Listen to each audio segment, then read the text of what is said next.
Family কার্ডের জন্য কিভাবে আবেদন করবেন? ফ্যামিলি কার্ডের জন্য আবেদন করতে কোন কোন কাগজপত্র বা ডকুমেন্টসের প্রয়োজন হবে? ফ্যামিলি কার্ডের জন্য আবেদন করতে কোনো টাকা পয়সা খরচ হবে নাকি সম্পূর্ণ ফ্রিতে দেওয়া হবে? আর বর্তমানে কোন কোন জেলাগুলোতে ফ্যামিলি কার্ডের আবেদন করার সুযোগ দিয়েছে? বর্তমানে কোন কোন জেলাগুলোতে ফ্যামিলি কার্ড চালু হয়েছে? ফ্যামিলি কার্ড কি শুধু মহিলারাই পাবে নাকি ছেলেরাও পাবে?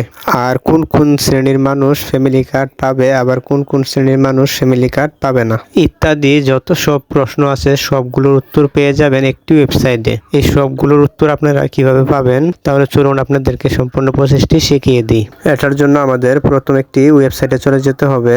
ওয়েবসাইটে আসার পর প্রিয় টপিক লিখে সার্চ দিব। সার্চ দেওয়ার পর প্রথম লিঙ্কটিতে একটি ক্লিক করে দিব।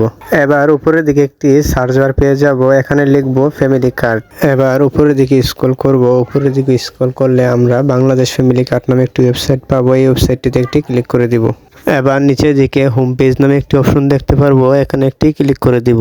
ফ্যামিলি কার্ড নিয়ে যত ধরনের প্রশ্ন আপনাদের মনে রয়েছে সবগুলোর উত্তর পেয়ে যাবেন এই ওয়েবসাইটে। ভিডিওটি ভালো লাগলে একটি শেয়ার দিয়ে অন্য ভাইকে দেখার সুযোগ করে দিবেন। ধন্যবাদ।